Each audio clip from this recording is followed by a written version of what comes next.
Bonjour à tous et bienvenue sur Mind Hacking. J'espère que vous allez bien parce que moi je stresse un petit peu. Dans quelques instants, je m'apprête à atteindre un objectif difficile pour moi que je me suis fixé il y a quelques temps. C'est parti, générique.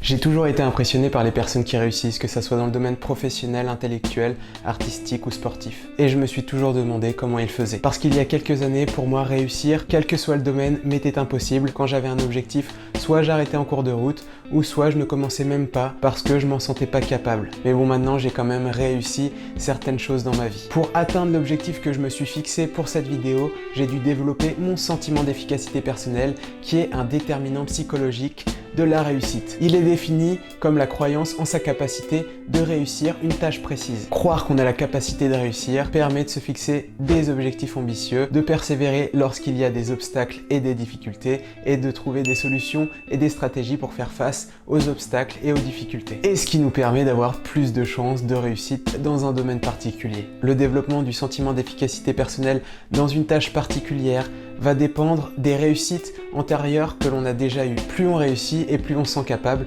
et moins on réussit et moins on se sent capable. Ça va dépendre aussi de ce qu'on appelle l'apprentissage social, c'est-à-dire l'observation d'une personne qui va réaliser une tâche précise. On va observer principalement une personne qui nous ressemble, on va voir comment la personne va se débrouiller dans cette situation, ce qui va nous permettre d'apprendre. Pour finir, développer son sentiment d'efficacité personnelle va dépendre de sa gestion émotionnelle, c'est-à-dire gérer son stress, mais aussi des autres qui nous persuadent qu'on est capable d'y arriver. Alors du coup, quel est mon objectif? Donc vous pouvez voir en bas, il y a des barres et tout. Et du coup, ce que je vais faire, c'est que je vais me suspendre à une barre pendant quelques secondes et remonter. Ça fait 8 mois que je m'entraîne. Je vous déconseille de le faire si vous n'êtes pas forcément entraîné. Enfin, vous pouvez tenter, mais après vous allez tomber dans la Seine et peut-être que vous allez vous faire percuter par une péniche. Ce que je vais devoir faire maintenant, c'est me préparer, m'échauffer un petit peu, en espérant que je remonte tranquille. En tout cas, je stresse moins qu'un entretien d'embauche. Bon, allez.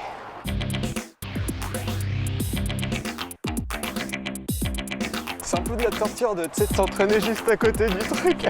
T'imagines, je suis sur un petit bateau comme ça. C'est un bateau école, le pauvre mec. Il serait traumatisé.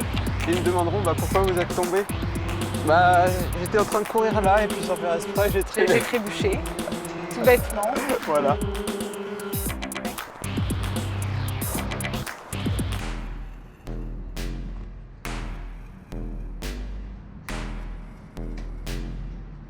Oh putain, ça c'est pas bon ça.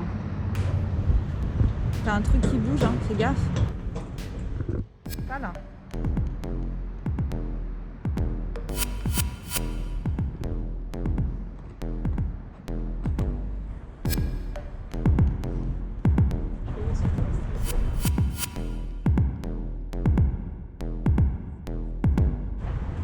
Je vais y aller.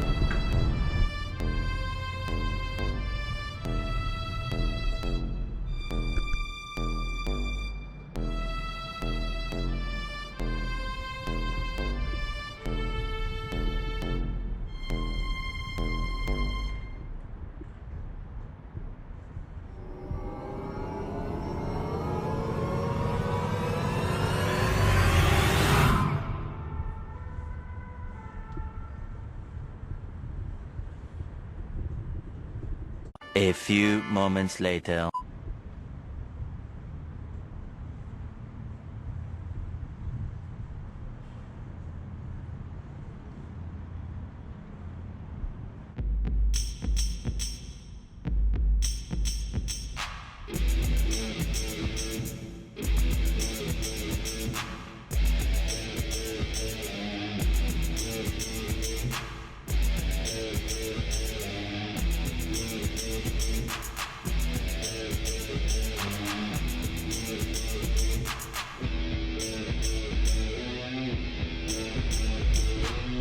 Magnifique!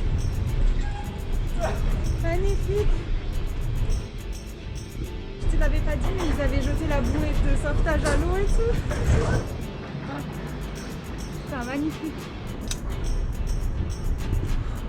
Au dernier moment, j'ai changé ma façon de poser mes mains parce que au départ, tu sais, je me suis mis dans le vide comme ça, Ouais. sur la barre. et j'avais peur en fait de descendre et que mes mains glissent. Bon bah je suis pas remonté en muscle up parce que là je pense que je serais tombé à l'eau direct. Mais franchement je suis trop content. J'aurais jamais pensé faire ce genre de choses un jour et je suis grave fier de moi. Enfin je crois que je suis resté 10 secondes. Ouais, j'ai compté 10, tu resté 10 secondes. Je suis resté 10 secondes mais je les ai même pas vus passer en fait. Et là, j'y crois même pas de ce que je viens de faire. Bah ouais, tu viens de le faire. Ouais. Alors comment j'ai fait pour croire que j'étais capable de faire ce que j'ai fait? Dans un premier temps, j'ai décomposé mon objectif final en sous-objectifs plus simples à réaliser pour que je puisse vivre des expériences de réussite. Et si les sous-objectifs étaient encore trop difficiles à faire, je les redécomposais. Pour décomposer mon objectif final en sous-objectifs, je me suis posé la question suivante. Comment faire pour atteindre l'objectif? Comment faire pour atteindre les sous-objectifs? Ça fait référence à la théorie de l'identification de l'action qui postule que lorsqu'une action est difficile à réaliser, il faut mieux s'intéresser au comment de l'action, comment faire pour réaliser l'action qu'au pourquoi de l'action. Concrètement, pour moi, ça donne ça. Je me suis dit comment j'allais faire pour me suspendre dans le vide et remonter. La seule solution, c'était de pouvoir faire un muscle up, mais je ne savais pas faire de muscle up, donc je me suis dit comment j'allais apprendre à en faire. J'ai regardé des vidéos sur YouTube, je suis passé par l'apprentissage des tractions, ce qui m'a permis de progresser étape par étape. À un moment, j'ai même failli abandonner parce que je n'arrivais pas à passer un seul muscle up, mais j'ai trouvé une solution, ce qui m'a permis de pouvoir en faire plusieurs d'affilée, ce qui m'a permis de ne pas abandonner, et ça, c'est le principal. La démarche et le processus que j'ai mis en œuvre pour pouvoir faire ça, vous pourrez quand même l'utiliser dans votre vie quotidienne. Vous n'êtes pas obligé de faire la même chose que je viens de faire. C'était juste pour illustrer le sentiment d'efficacité personnelle, comment on le développe, et je voulais quand même le tester à l'extrême pour voir si la théorie fonctionnait. Et voilà, on arrive à la fin de cette vidéo. Je voulais remercier Maëva qui m'a accompagné, qui m'a beaucoup soutenu et qui a cru en moi. Si vous avez aimé, n'hésitez pas à mettre un pouce bleu, à commenter et à vous abonner, et gardez à l'esprit qu'il n'est jamais trop tard pour se dépasser.